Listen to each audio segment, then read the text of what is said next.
On the third official day of free agency, the Miami Dolphins went out and got Tua Tagovailoa some inline blocking help. Hell, he'll probably do a better job than the offensive lineman they signed yesterday. Not saying any names.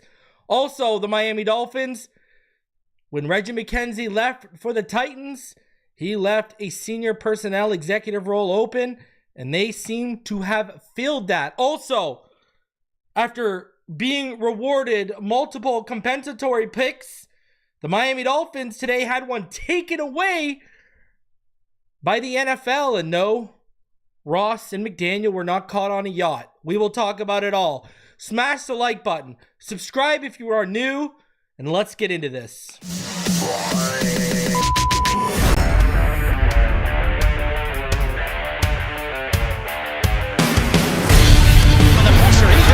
Loses the football. Touchdown!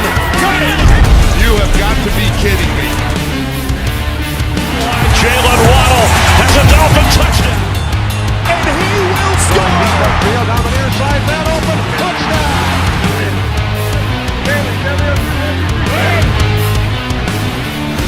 The run from Tua Tagovailoa. Touchdown! He's going deep. It's going to be a touchdown again.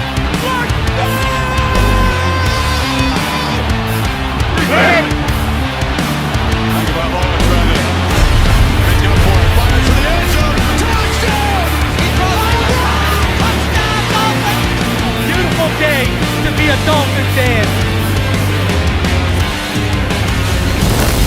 Let's go!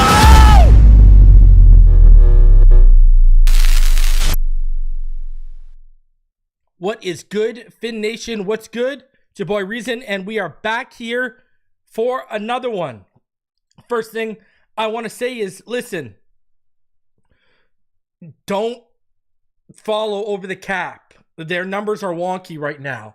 I'm going to just give you that heads up because I know some of you might be looking at over the cap. Their numbers are wonky right now. Me and Neil addressed this yesterday. Neil actually hopped in, Jason, who owns over the cap, hopped in his DMs, and they ended up like butting heads a little bit because he basically told him, like, what are you doing? And the guy was like, well, I'm going to run my site the way I want to run my site. And so Neil turned around and said, listen, if you want to run your site the way you run your site, knock yourself out.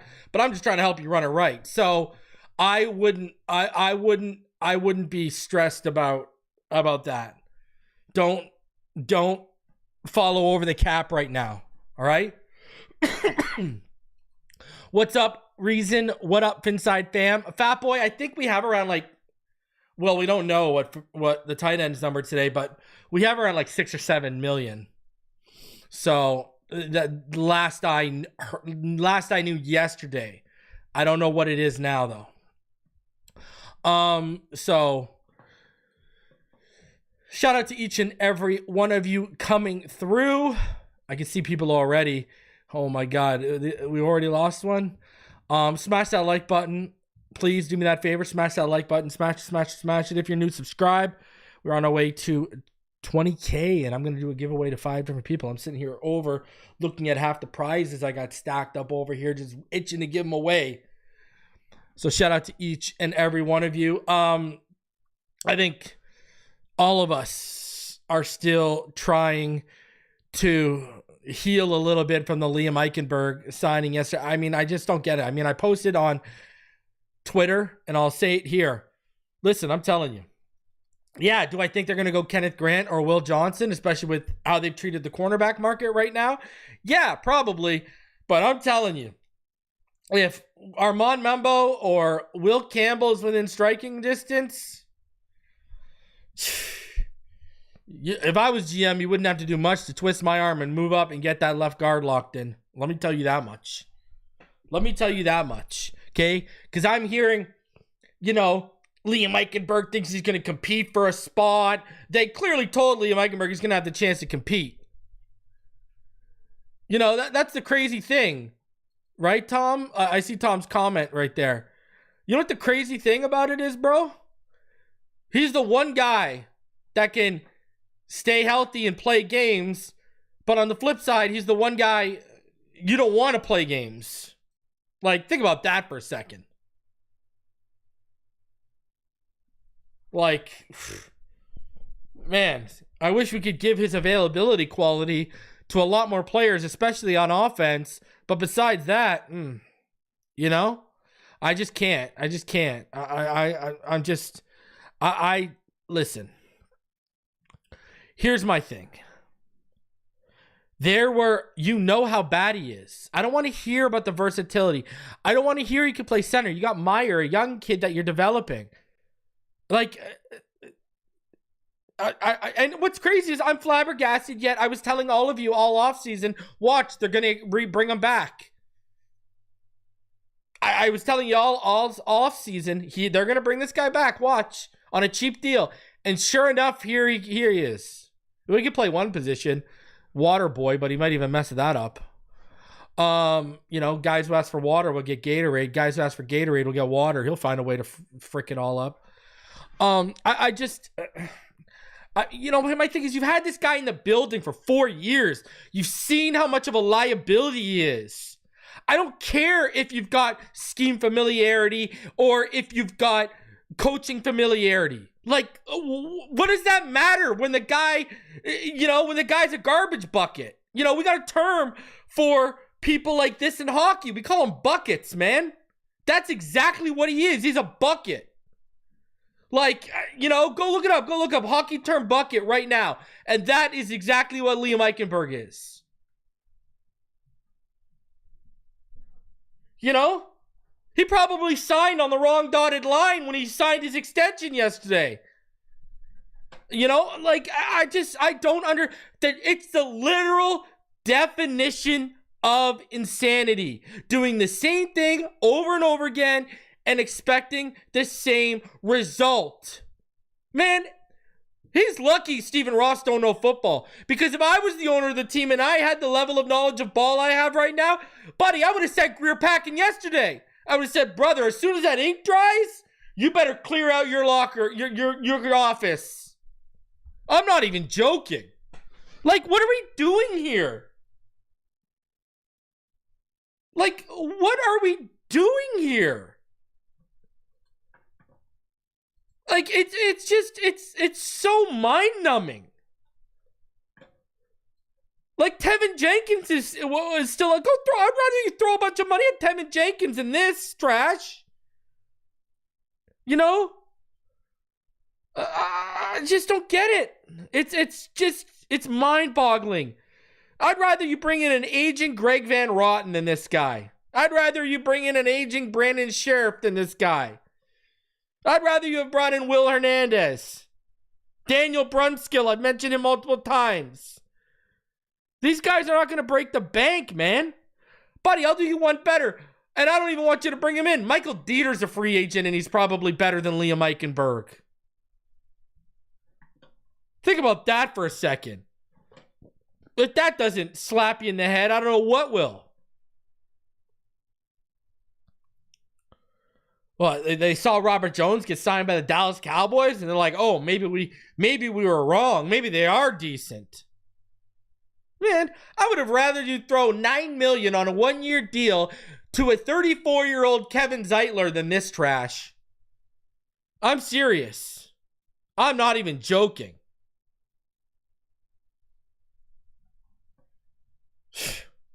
I would have rather you sign Brady Christensen for the 1-year, $2.7 million deal he got. I would have rather you sign Cody Ford on that 2-year, $6 million deal he got. I don't like, he's not a good player. He's not even a good backup. He's not even a good depth piece. This guy is a third stringer at best. Let's stop lying to ourselves. And you know what's going to happen. You brought in James Daniels, who has coming off an Achilles injury. Teron Armstead can never stay healthy. Austin Jackson can never stay healthy. You don't have an answer at left guard yet. This is turning into a recipe for Liam Eichenberg playing snaps this year. That's what pisses me off. That if you look around, if you step back and you look at everything right now, the recipe, it's leaning towards this guy getting snaps this year. Like, and that is not a good thing. If this guy's getting quality snaps this year, fire this man. I'm serious. I'm not even joking anymore. Because I'm going to go out here. Why wouldn't they sign Becting? I really don't get it. Listen, I'm going to say it. This needs to be talked about. And I'm gonna, you know what? Let's do it. Let's jump into this in the opening thoughts and let's really dive into this because I got something to say. And I'm gonna put this out there. And I don't care if people call me a conspiracy theorist. I don't care if they say I'm overreacting. Something is not adding up in this offensive line room right now. It's just not. Look at Terron Armstead, Aaron Brewer, and James Daniel. Look at their athletic profiles. Look at it. This is why I knew Austin Jackson would work with McDaniel because of his athletic profile. Look at their profiles. You can throw Jackson in there, but he's not a McDaniel thing. But let's talk about the guys who have been here since McDaniel. James Daniels, Aaron Brewer, and Armstead have been added since McDaniel got here. Patrick Paul does not fit that. Liam Eichenberg does not fit that. Larry Borum does not fit that. Like, when you look at what they're adding here, there's a clashing in athletic profiles and what these linemen do best and don't do best. It doesn't make any sense. It's all over the map. Terron Armstead and Aaron Brewer and James Daniels, and I mean, you could throw Jackson in there, but like I said, he's not part of it, technically, because he's here before McDaniel got here. But when you line up what they do best and their athletic profiles, I'm sorry, Patrick Paul and Larry Borum and Liam Eichenberg, they just don't fit.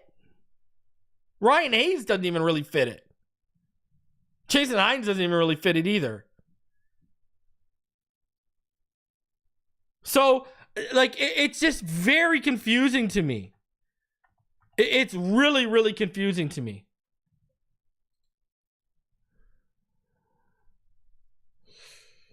Oh, I mean, I guess Ryan Hayes does fit it because of how well he moves, right? His 10-yard and 20-yard split and his shuttle and 3-cone were decent. So, I guess Ryan Hayes can fit it. But, I mean, guy's a 7th-round draft pick, right? He fits it. So, I take that back. Hayes fits it. But I'm looking at this and I'm like, it's just what's going on here. Something is not adding up,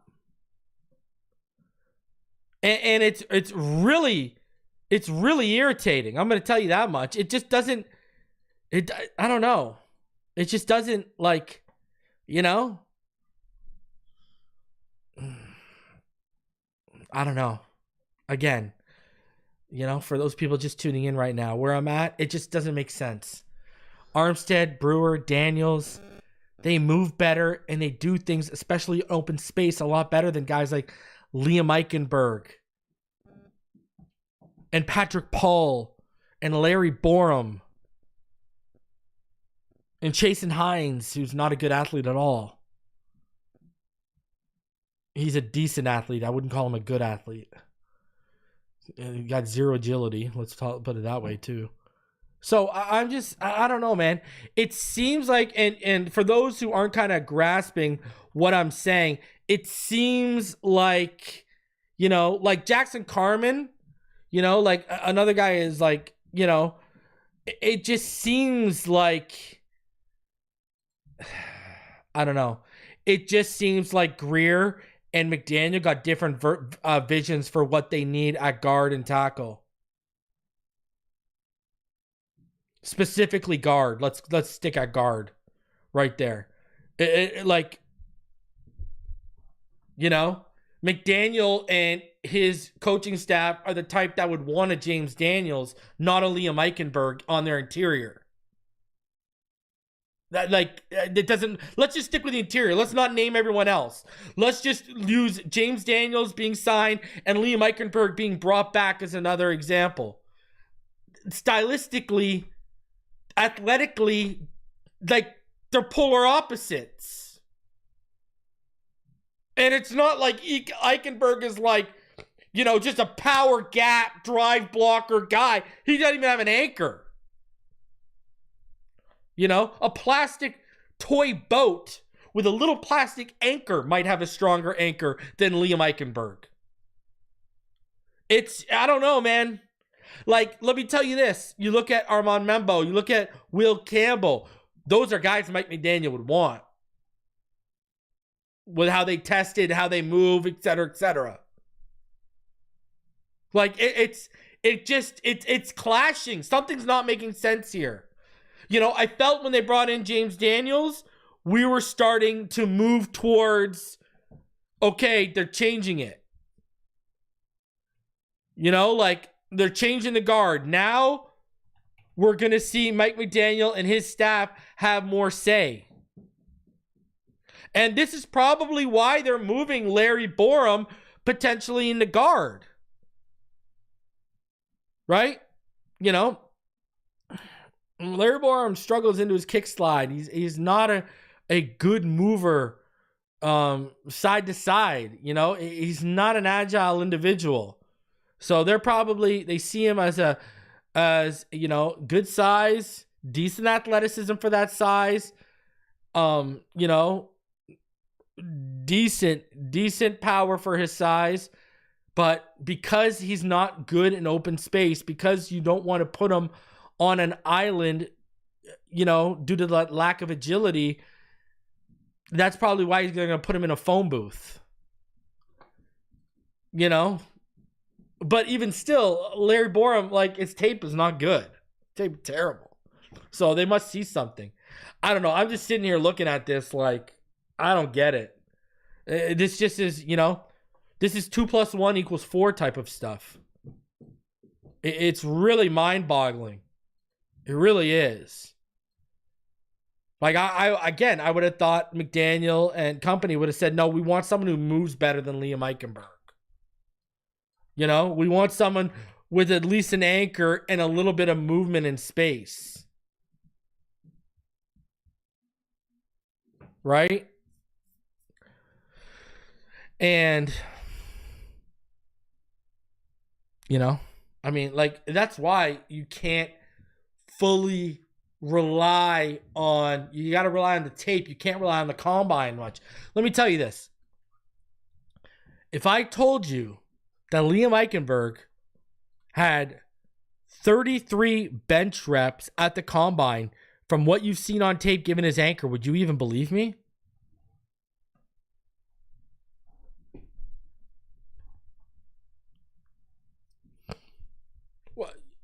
Does Eichenberg move people like someone who benched 33 reps at the combine? Like, think about that for a second. Like, this is why you can't fully invest in that stuff. Because, he must leave that strength in the locker room before he hits the field. And then you go into the lower half, right? Talking about a guy who had like a 26.5-inch vertical, sorry. It's not good. To tell you, he's got no explosion in his lower half. But he doesn't even have, but where's the strength in the upper half to even move people? You don't even see that. I don't know.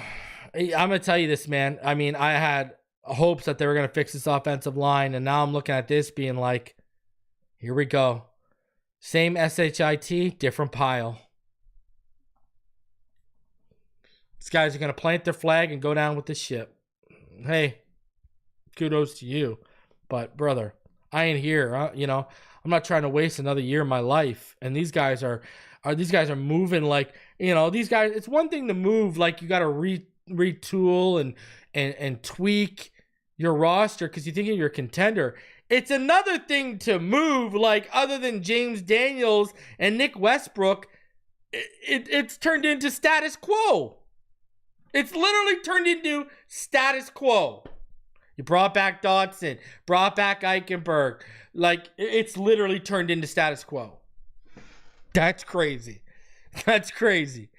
And let's add a few more, potentially injury-prone players, right? In Melifonwu, James Daniels, et cetera, et cetera. So, I mean, hey, kudos to you. That's a lot of faith. That is a lot of faith. So, let's get into it. Let's start off with what happened today. First thing this morning, the Miami Dolphins veteran tight end Pharaoh Brown signing with the Miami Dolphins. This is a inline. This is your Y inline guy. This is competition for Julian Hill. This is a potential Durham Smythe replacement. I'm not sitting here expecting Pharaoh Brown to come out here and, put up 500 or 600 yards. Now, I will say this also about Pharaoh Brown. I'm going to be honest. Last year, he wasn't that good. I watched a little bit of film today in between going out with my kids and stuff. Last year in New England, he was not great. Sorry, I apologize. 2024 in Seattle, he was not great. 2023 in New England, he was better, I thought. I thought he was better in 2023 than he was in 2024. But I'm not expecting this guy to be a, 50, 60 target guy. I'm expecting maybe 20-ish targets at most. This guy is brought in to be that Y inline option. You know why they brought him in? To offset what Liam Eichenberg is going to be. That's what they brought him for. But, I mean, we're talking about a guy with like 3 career touchdowns. He's not going to offer you a ton at the catch point. It's a good signing, though. 6'5", 246, can block very, very well. Very well. Hey, listen, I'm going to be honest with you.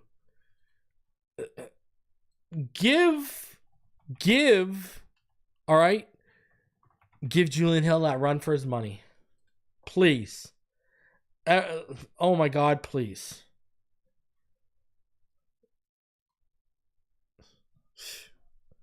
So, now, he's just not a very good athlete, though. Right?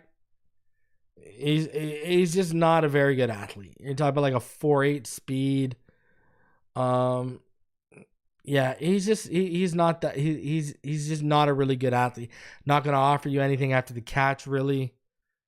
Not even like, so it is what it is. I know what this is. This is a potential camp body that could compete with Julian Hill. The problem he's going to have going against Julian Hill is, like Liam Eichenberg, for some reason this team loves Julian Hill.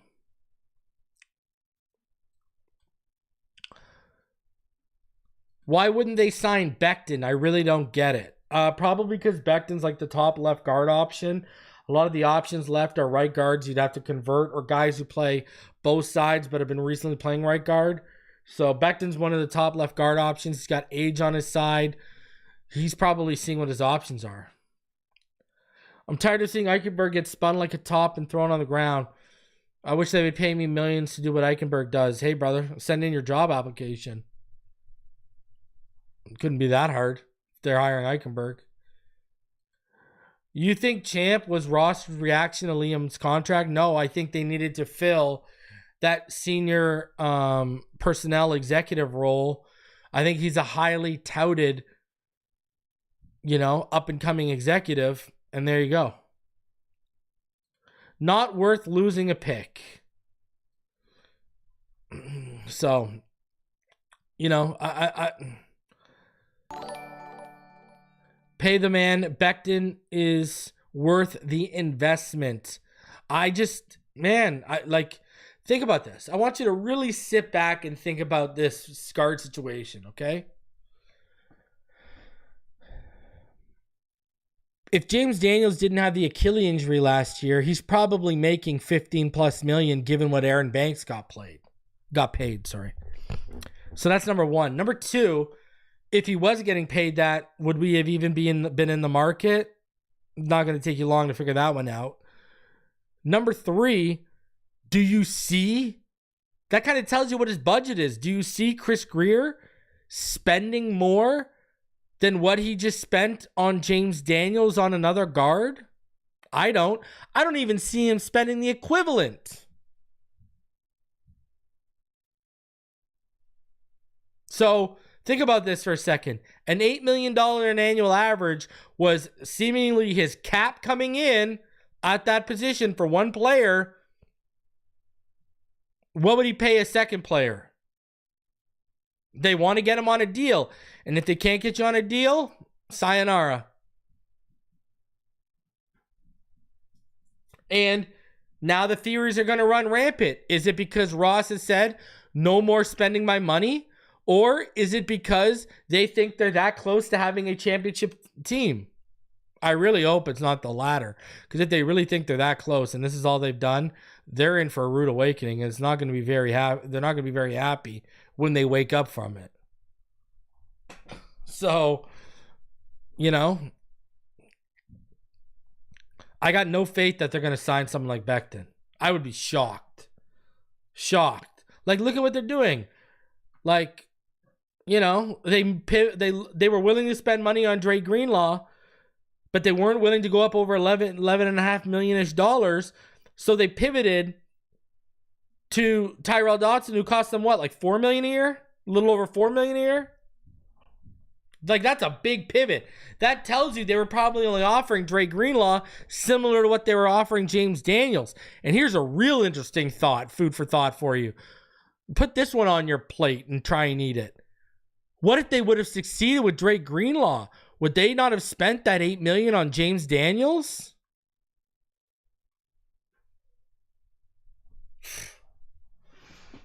Because I'm telling you, if you had this class and you added Dre Greenlaw to it, we would be a lot happier. But really, your best two moves so far are a starting right guard who's recovering from an Achilles injury, who I'm a fan of the player, so I'm not knocking the pick or the signing. And then your potential wide receiver 3, Nick Westbrook. So, now I'm going to be live again this weekend. Sunday's my wife's birthday, so I'm going to try, but tomorrow night we're having a party first, so I'm going to try and figure out when I go live, whether it be tomorrow or Sunday. But man, yeah, I got there's things I got to talk about with this free agency class so far after 1 week for sure. But the Pharaoh Brown signing, it is what it is. It's a guy who's going to potentially replace Durham Smythe's role, could compete with Julian Hill, and like every other signing other than James Daniels, doesn't stop you from drafting a player at said position if the right guy falls in your lap in the right round. Like, that's literally just where we're at. Would Pharaoh Brown stop me from taking Gunnar Helm in the 4th? Hell to the no. No. If Mason Taylor somehow fell to the 3rd, which is not going to happen, he's going to go in the 2nd. Would Gunnar Helm? Would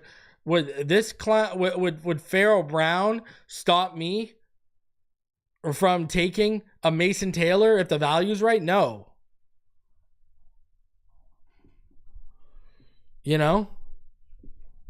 So, Pharaoh Brown, we hope he gets out of training camp.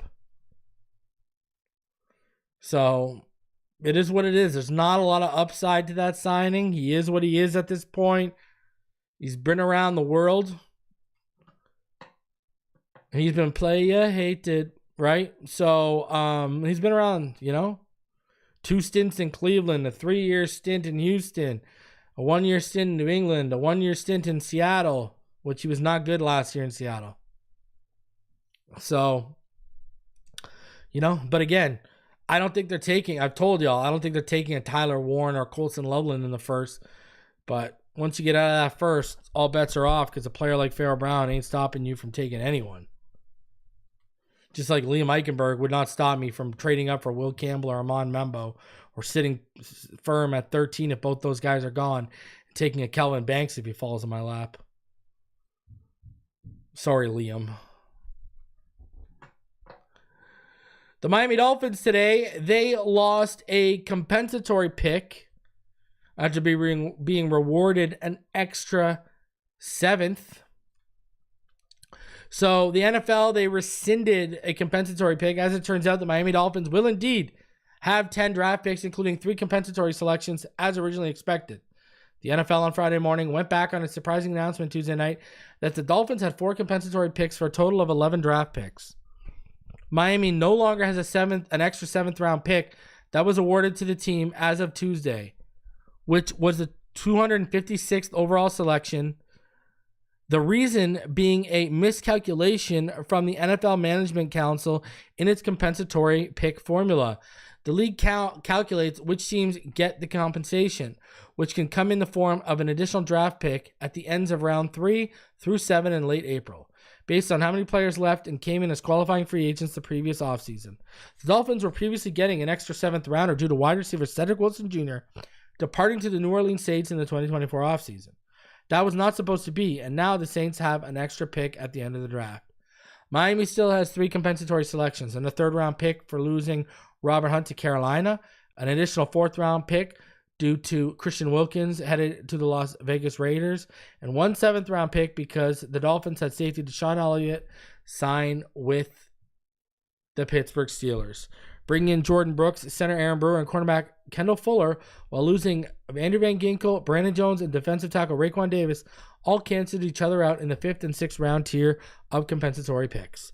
4 compensatory selections is the maximum, which Miami was originally awarded, but the team is now back to 3.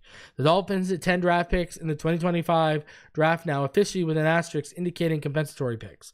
Round 1 at 13, round 2 at 16, round 3, their compensatory pick is at 98, round 4 at 116, round 4 at 135, which is compensatory pick, round 5 at 150, round 5 at 155, round 7 and 8 are, round 7, 224, and then round 7, 231, and then round 7 again, 253. So like the second last pick. That's the problem here, eh? Going from the 16th pick in the 2nd round and having to wait till the 34th pick in the 3rd round. That needs to change. That needs to change ASAP. Like, they need more picks between 48 and 98. That's just the fact of the matter. I don't know how they're going to swing it, but maybe they're going to have to use a pick from next year. I don't know. But that talent pool, think about this. So you've got to pick at, right, 116, 135, 150, and 155. So you've got, like, between the 4th and the 5th round, you've got 4 picks, all right, within 39 picks of each other. You need that. You need that kind of ammo in between 48 and 98, man. You know, like, you need to add another pick at least in between there. And if you can add 2, hallelujah. But, yeah, it's tough, man. It's didn't go on a yacht and we still getting screwed by the pooch. You know, it is what it is, man. Sucks. Really does suck. You know, but hey, at least we didn't do anything illegal this time. I mean, that's a start. You know, it's a step in the right direction, eh? Not doing things illegal, but you're still facing consequences. You know, why not? Why not? Guys, smash that like button. Subscribe if you are new. Appreciate all of you coming through. All right. So we are far from done. Oh, buddy, being a fan of this team, it's painful. Should have jumped. We all should have jumped off board when Marino didn't win, huh? Oh my God, we should have known what we were cursed for. Anyways, say lovey. Here we are. The Miami Dolphins. They went ahead today. I kind of briefly talked about it earlier, but not really in depth. Former Raiders assistant GM Champ Kelly, who has interviewed for multiple GM jobs across the league in recent years, has agreed to join the Dolphins as a senior personnel executive working in both pro and college scouting. So, for example, he was there and his hands were really in the mud when they took a guy like Michael Mayer. A lot of people thought when he became the interim GM for the Raiders before they hired Tom Telesco, and a lot of people thought he was going to get the job. Jacksonville interviewed him for their general manager position this offseason. He's been in Denver and Chicago previously. I mean, this guy's got a lot of experience for only being like 45. And he's got a really deep background in scouting. Now, I know what the joke is going to be. The joke is going to be, is this Chris Grier's replacement? Hey, man, he's a young, ascending executive in the NFL. I don't know, maybe. I mean, whose hire is this? Right? Like, is this a Shore, Garfinkel, and Ross hire, or is this a Grier hire? Because if it's a Grier hire, he might be out the door with him if he goes. So, yeah. Now, I know people are going to look at the Raiders organization and they're going to say, it's not like you're plucking from a great organization or whatever the case may be is. But listen, I think this is a guy who has already showed some savviness in the scouting room. And I think it's also a guy that is only going to continue to get better in his role, in his position. Now, obviously, a lot of people expected him to actually stay in Vegas.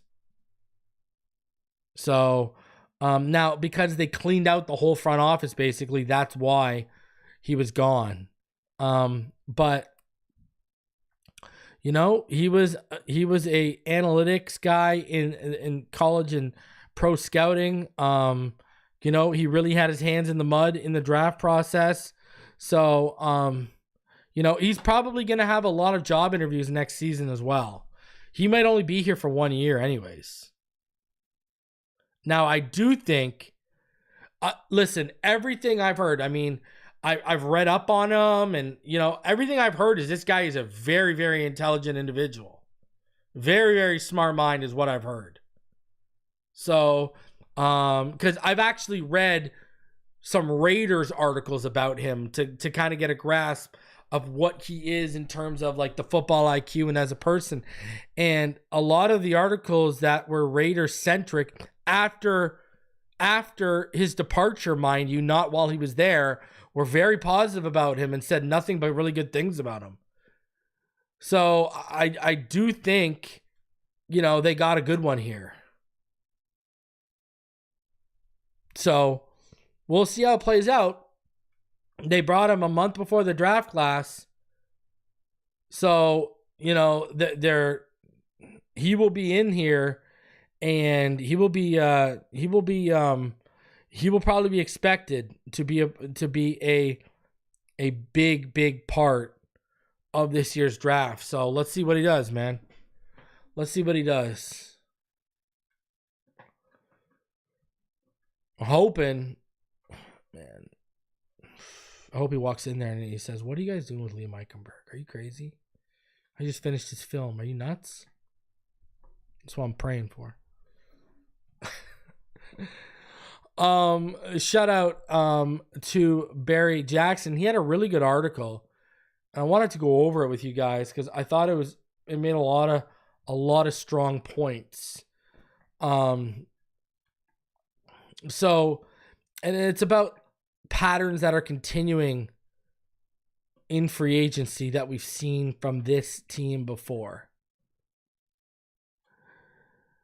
Like Frank Sinatra, Chris Grier is going to do things his way, consequences be damned.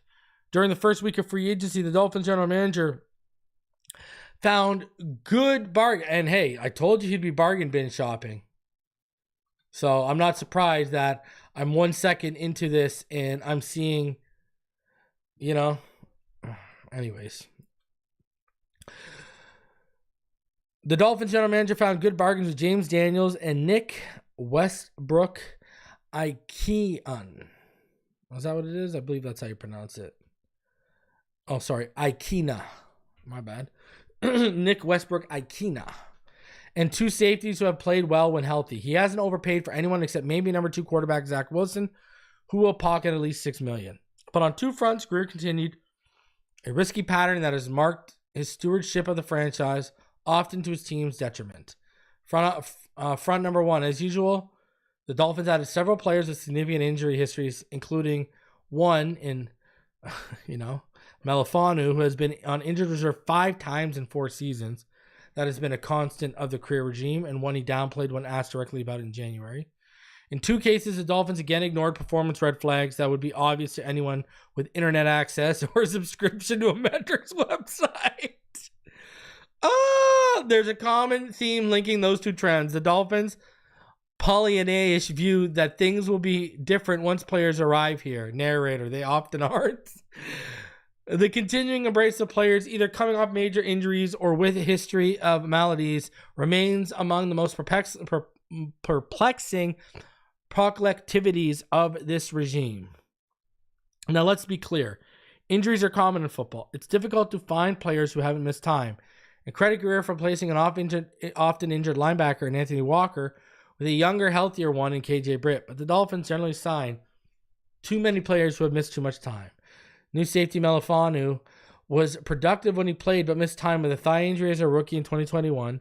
Missed 7 games with an ankle injury in 2022. Sustained a broken hand in 2023, but played a full season. And was limited to 3 games last season because of an ankle injury and then a finger injury. The other new safety, Ashton Davis, has missed time with a groin injury, foot surgery, hamstring problem, and a concussion. So that's 47 games missed over 7 combined seasons with 2 new safeties, 31 for Melifanu and 16 for Davis. New guard James Daniels was a very good signing at his dollar figure, 3 years, $24 million.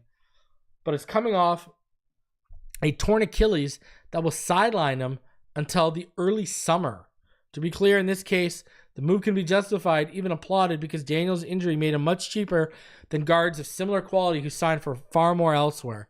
I can justify the Davis move too, but Melifanu has had too many injuries to feel especially hopeful about.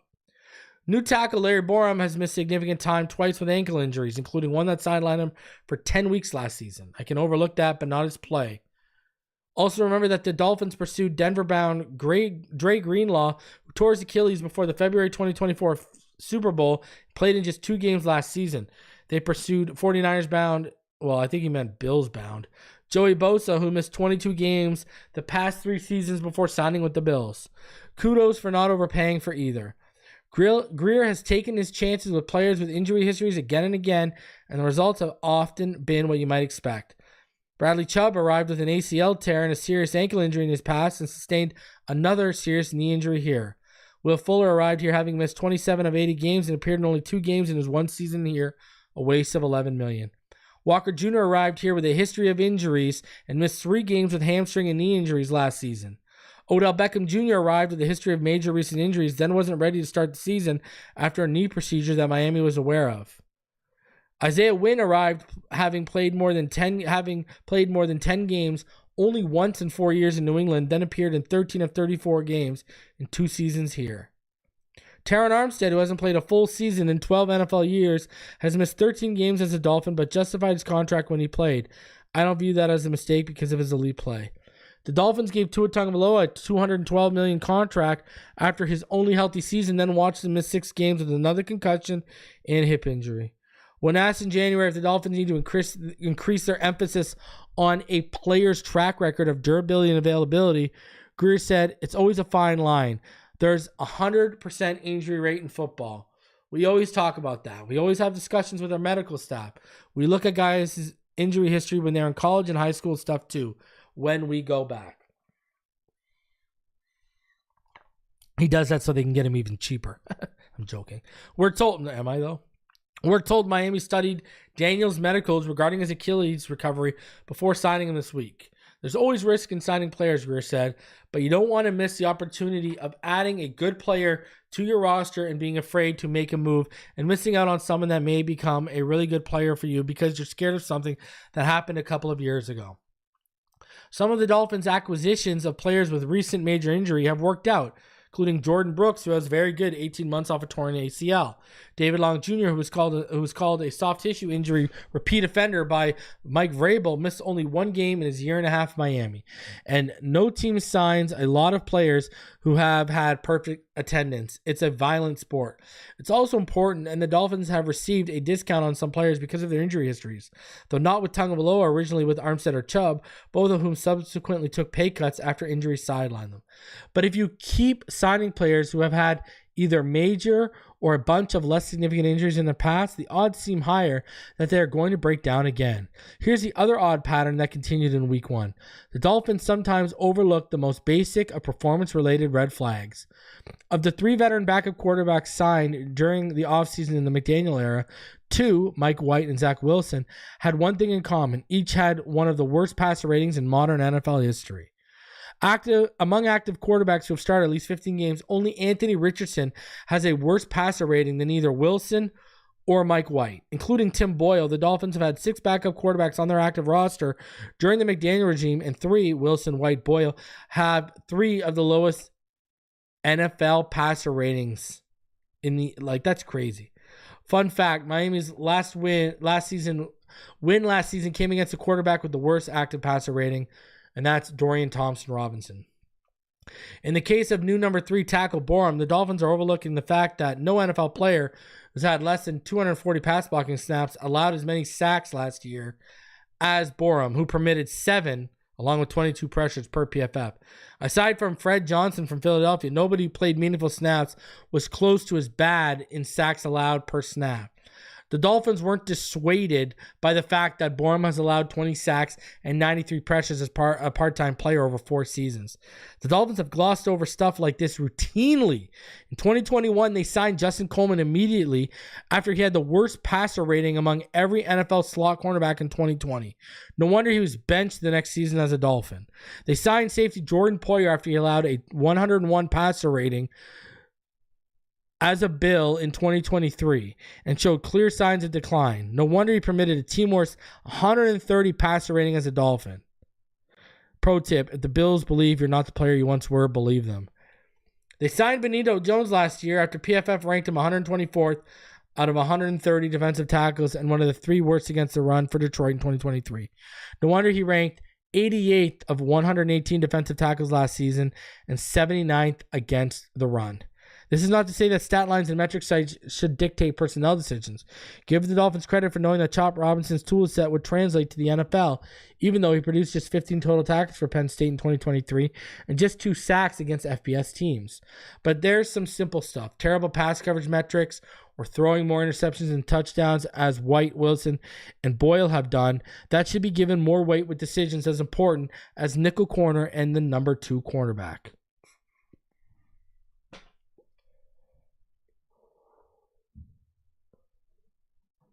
Perhaps the Dolphins believe that injuries that have happened to players elsewhere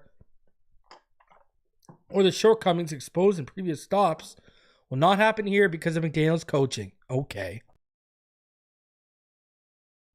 Or the team's medical staff. All right. Or Miami Gardens pixie dust or whatever else. But when you take risks, the chances of poor results typically rise. The Dolphins should know. Well, he ain't wrong. I mean, he pretty much articulated what we've been saying this offseason so far and what we're afraid of. I mean, what? 3 or 4 days before free agency opened, what did I have? What was the title of my show? Right? I don't know if you guys remember, but I did a show a couple weeks ago 10 days ago, actually. Will the Miami Dolphins be bargain bin shoppers in free agency? And what are we seeing? What are we seeing? Because I'm going to tell you this right now. Guess what? Here's the reality situation. If they hadn't got James Daniels for the price they got him, they probably would have signed like a Will Hernandez for like $4 million or $3 million.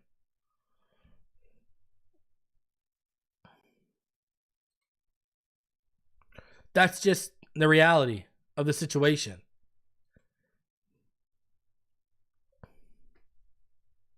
So it is what it is. Like, I'm going to tell you this right now. Right now. Let's talk about this. I am shocked that they have not signed a cornerback. Like, I am legitimately shocked that they not have signed a cornerback. Like, this is craziness considering what we have. You know, I don't think they have much faith in Cam Smith until he shows it. So if that's the case, what are we doing here? I would have thrown 1 year, $10 million deal at Darius Slay. I would have done that. You know, there's some decent free agents that they missed out on that they could have been cheap with. Like, it's going to be Tre'Davious White, isn't it? Isn't it? Watch, it's going to be Tre'Davious White. But, like, I'm shocked that they didn't try and, like, you know, I really liked Michael Jackson Sr.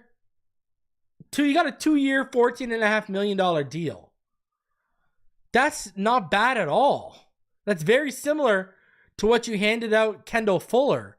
Now, the market's gone up, so you can't expect to get what Kendall Fuller was before the injuries. You can't expect to get someone like that for the same money. But, I mean, I liked Michael Jackson Sr. He was on my top 30 free agents. You know, I would, 2 years, $14.5 million, I'd have been all over that. Now, I don't think I would have signed like a guy like Darius Slay to 1 year, $10 million over a guy like Christian Fulton for 2 years, $20 million. I don't think, listen, I know there's probably really big fans in that building, but I don't think they're going to sign Asante Samuel. I do not think they're going to sign Asante Samuel because I know he's probably he's probably the best one out there right now, I would say. But I just don't see them signing him. You know? I just don't. Now, last year, you know, he was a wide doing his thing. Year before, he's a wide. He gives you wide and wide. He gives you boundary and slot flexibility. Now, I liked Asante coming out. I was a big fan of Asante coming out. I just don't think they're going to spend that kind of money, man. I really don't. You know, I would be shocked. Asante is just a little over 25 years old. He's the best cornerback that's on the market right now. Right? He's probably looking for 15 to 16 million a year. They're not gonna dish that out. They're gonna be looking for someone who's like 7 or 8 million a year. And the more this happens, the more it just seems that they are totally waiting to the draft. Shout out to Les Palatok for becoming a all-pro member. Appreciate you, sir. All channel members, all Patreons, I will have an update coming for you guys either tonight or tomorrow. All right? I haven't decided which day yet, but it will be coming either later tonight or tomorrow for you guys. Patreon and channel member. I have a few things to talk about. dating all the way back to the combine. So it's going to be a jam-packed little update for all of you guys. Now, it's kind of, I know where fans are at too. All right. I had to talk about this, I know the last couple years you guys have seen this, well, not last season, but before that, we were so used to how much money they would splash come free agency that seeing them rein it in the last 2 years probably feels a little bit weird and also takes a little bit of the luster for free agency away from you guys. Now, I wish they were doing this because we were so close, but going back to my point way earlier in the opening thoughts of the show, I really hope they're not doing this and spending this way because they really do believe they're this close. I really hope it might be the fact that Ross closed his checkbook a little bit more as opposed to they're like convincing Ross and everyone in that room, oh, we're super close. We're super close. Look at what we almost did in 2023. If injuries didn't happen at the end of 2023 and if injuries didn't happen in 2024, we would have won the division. Well, you know what you're starting to sound like if you're thinking that? That's, you ever seen Napoleon Dynamite? That now we're turning into Uncle Rico. If coach would have put me in, we would have won state. I bet you I could throw that football over a mountain. If ifs and buts were candies and nuts.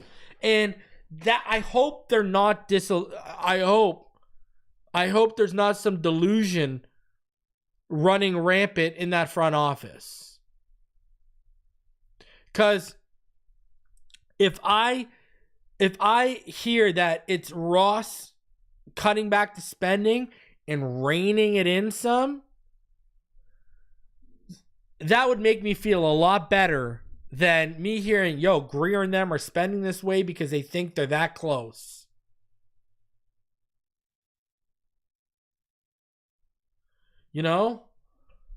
It's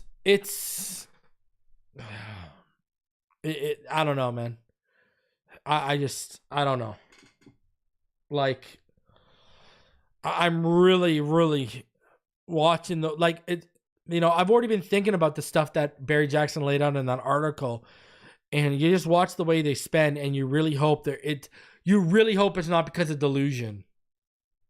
Because if it's because of delusion, and the reason why I say that is because if it's because of delusion and they think they're that close, this is going to be a very painful season.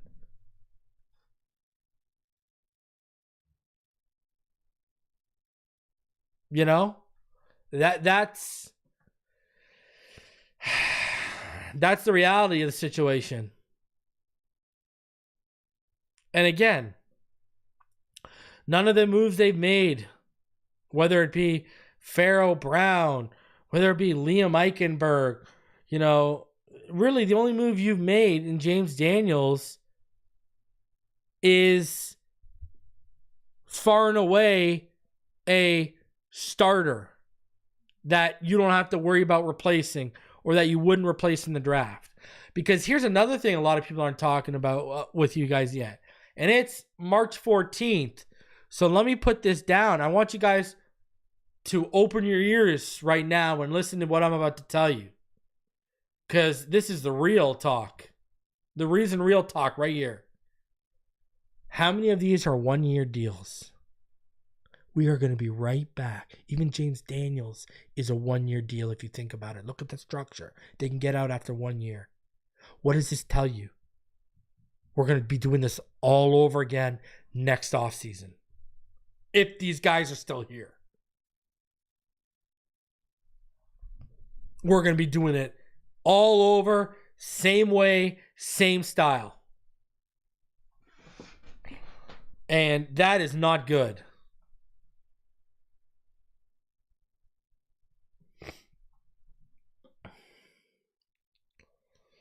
I don't know.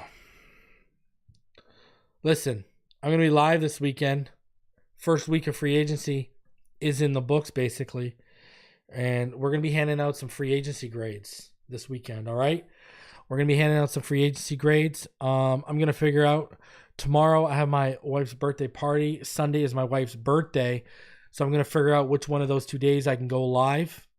All right. Listen, is this season already FUBAR? No, it's not FUBAR. Games have to be played. Hey, this whole roster could stay healthy and we could have something here, especially with what we had in the draft. But I'm telling you right now, a lot of things besides James Daniels and Nick Westbrook are lining up for us to be living a deja vu reality. And Liam Eichenberg really set that in motion. All right, smash that like button, subscribe if you're new. I will be back this weekend. There's about 400 of you in the room. Smash it, smash it, smash it. Subscribe if you're new. I will see you this weekend. We'll be handing out some first week free agency grades. Fins up all day, every day. Appreciate y'all. Don't let this team get you down. Enjoy your Friday. There's still football to be played.